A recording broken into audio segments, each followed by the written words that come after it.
उत्तर प्रदेश के एडेड माध्यमिक विद्यालयों में सभी टीचर्स के लिए एक बड़ी अपडेट है कि शिक्षा निदेशक की तरफ से एडेड माध्यमिक स्कूलों में ऑनलाइन ट्रांसफ़र के लिए आदेश जारी कर दिया गया है। इस आदेश में कैसे आपके ऑनलाइन ट्रांसफ़र होंगे, क्या पूरी प्रक्रिया रहेगी, उसके बारे में कंप्लीट गाइडलाइंस हैं जो कि इस वीडियो के थ्रू मैं आपको समझाऊंगा। अगर आप ये वीडियो पूरा देख लेंगे तो किसी से पूछना नहीं पड़ेगा कि मुझे अब क्या करना है, कहाँ क्या कैसे होगा। सारी जानकारी इसमें दी गई है।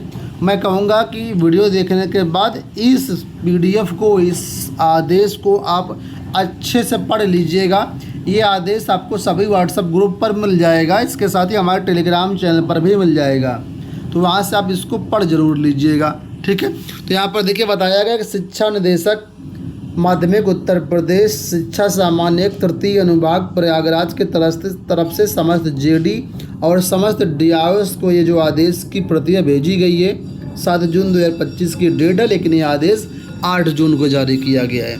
अब यहाँ पर देखिए लिखा हुआ है कि प्रदेश के अशासकीय सहायता प्राप्त माध्यमिक विद्यालयों में कार्यरत प्रधानाचार्य, प्रधानाध्यापक, प्रवक्ता, सहायक अध्यापक और संबद्ध प्राइमरी में जो सहायक अध्यापक हैं उनके लिए 25-26 में ऑनलाइन ट्रांसफ़र हेतु आवेदन के संबंध में यहाँ पर देखिए आगे बताया गया है कि जो आवेदन होंगे वो ऑनलाइन मोड में किए जाएंगे। और इसके लिए अगर किसी को कोई समस्या आती है तो यहाँ पर ये email ID दी गई है, इस email ID पर संपर्क किया जा सकता है। इसके साथ ही ये हेल्पलाइन नंबर भी दिए गए हैं। इन हेल्पलाइन नंबर पर कॉल करके या व्हाट्सएप करके भी समय 10 से 5 में संपर्क करके समस्या का निराकरण किया जा सकता है। अब यहाँ पर समस्या ये है कि ऑनलाइन आवेदन कैसे होंगे, आप लोग ये जानना चाह रहे होंगे, तो उसको भी मैं आपको बताऊंगा। 10 जून से आपके लिए ऑनलाइन आवेदन शुरू होने हैं।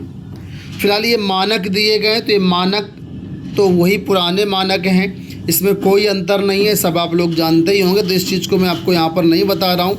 अब जो मेन चीज़ें वो यहाँ पर आप देखिए। सबसे पहले अगर आप पोर्टल की बात करते हैं तो पोर्टल आपके लिए ये आ गया है। यहाँ पर देखिए ये पोर्टल है http://secaddedtransfer.upsdc.gov.in।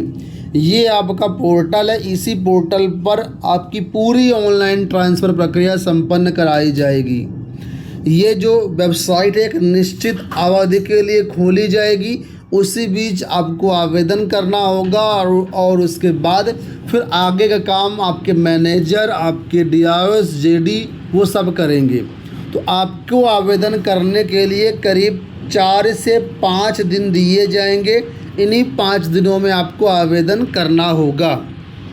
हालांकि इस शासनादेश में कहीं पर भी जिक्र नहीं किया गया है कि वेबसाइट कब से खोली जाएगी, लेकिन समाचार पत्रों के माध्यम से ये अपडेट आई है कि आपकी जो वेबसाइट है वो 10 जून से 15 जून के बीच खोली जाएगी और इसी बीच आप लोग अपने आवेदन कर सकते हैं। ठीक है, तो कल 10 जून है, कल से आवेदन करने के लिए आप लोग तैयार रहिए। उससे पहले पूरी प्रक्रिया आप यहाँ पर समझ लीजिए। तो वेबसाइट आप समझ गए, ये वेबसाइट है जहाँ से आपके आवेदन होंगे। अब देखिए आगे बताया गया है इसी वेबसाइट पर जो भी रिक्त पदों की जानकारी होगी वो वहाँ पर दिखेगी। ठीक है, और उन्हीं पदों के सापेक्ष आप यहाँ पर आवेदन कर पाएंगे। आवेदन जो होगा पूरी तरीके से अंग्रेजी में भरा जाएगा। आवेदन पत्र जो भरने की प्रक्रिया 2 चरणों में पूरी होगी। सबसे पहले चरण में करना क्या है, आपको वेबसाइट पर जाना है और रजिस्ट्रेशन वाला ऑप्शन होगा, वहाँ पर क्लिक करेंगे तो वहाँ पर सबसे पहले आपको मानव संपदा का जो कोड है, जो यूज़र ID है आपकी, जिससे आप मानव संपदा लॉगिन करते हैं, वो कोड डालना होगा, मोबाइल नंबर डालना होगा, OTP आएगा। OTP के बाद फिर आपकी बाकी डिटेल्स आएंगे और फिर वहाँ से आपका फॉर्म भरा जाएगा। ठीक है, आवेदक जो है कार्यरत मंडल, कार्यरत जनपद, कार्यरत विद्यालय, संस्था का नाम, आवेदक का नाम, पदनाम, लिंग, विद्यालय वर्ग, संवर्ग, विषय, आरक्षित श्रेणी, जन्मतिथि, दिव्यांगता की स्थिति।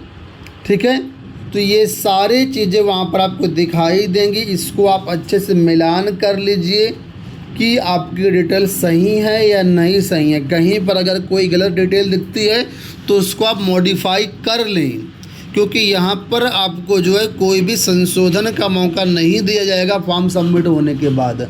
तो आपको संशोधन उसी समय करना होगा। आवेदक को आवेदन पत्र में अपना स्थायी पता और पत्र व्यवहार का पता अंकित करना होगा। ठीक है।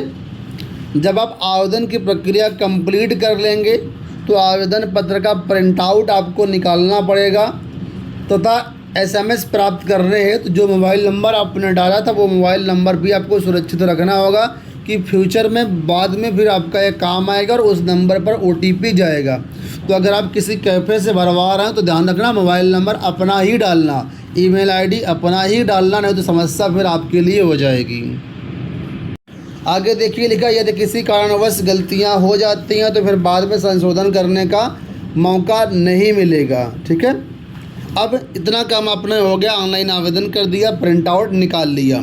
अब दूसरे स्टेप में आपका काम ये करना है कि आपको जो है आवेदन पत्र की हार्ड कॉपी और अपने जो भी डॉक्यूमेंट्स हैं, जो भी सपोर्टिंग डॉक्यूमेंट्स हैं, समस्त एकेडमिक डॉक्यूमेंट्स, इसके साथ ही जो गुणांक आपका बन रहा है, जिसका भारांक आप लेना चाहते हैं, वो सभी डॉक्यूमेंट्स, इसके साथ ही अपने ज्वाइनिंग से संबंधित सभी डॉक्यूमेंट्स, अपडेटेड सर्विस बुक, ये सारी चीज़ें जो है आपको हार्ड कॉपी के रूप में 2 जगह जमा करनी पड़ेगी।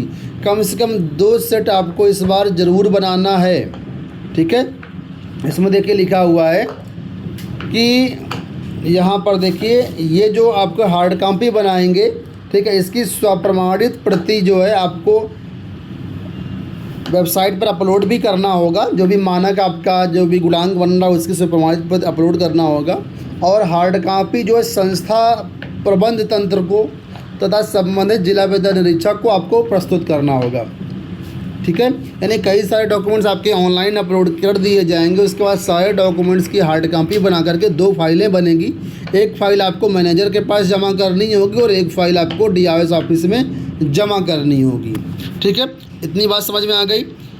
एक आवेदक मतलब एक शिक्षक जब आवेदन करेगा तो वहाँ पर जो है कई सारे विकल्प दिखेंगे, तो उसमें कम से कम एक विद्यालय का विकल्प और अधिकतम आप 5 विकल्प देंगे कि इन विद्यालयों में अपना ट्रांसफ़र कराना चाहते हैं।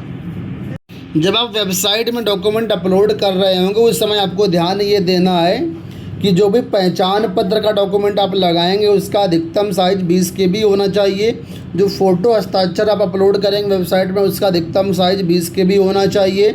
और जो सक्षम अधिकारी से निर्गत प्रमाण पत्र लगाएंगे आप लोग जो है वो PDF फॉर्मेट में 100 KB से ज़्यादा नहीं होना चाहिए। अगर आपके कई सारे गुणांक बन रहे हैं तो कई सारे गुणांक का जो भी सपोर्टिंग डॉक्यूमेंट्स है उसको एक ही PDF में मर्ज करके वहाँ पर आपको जो है अपलोड करना होगा।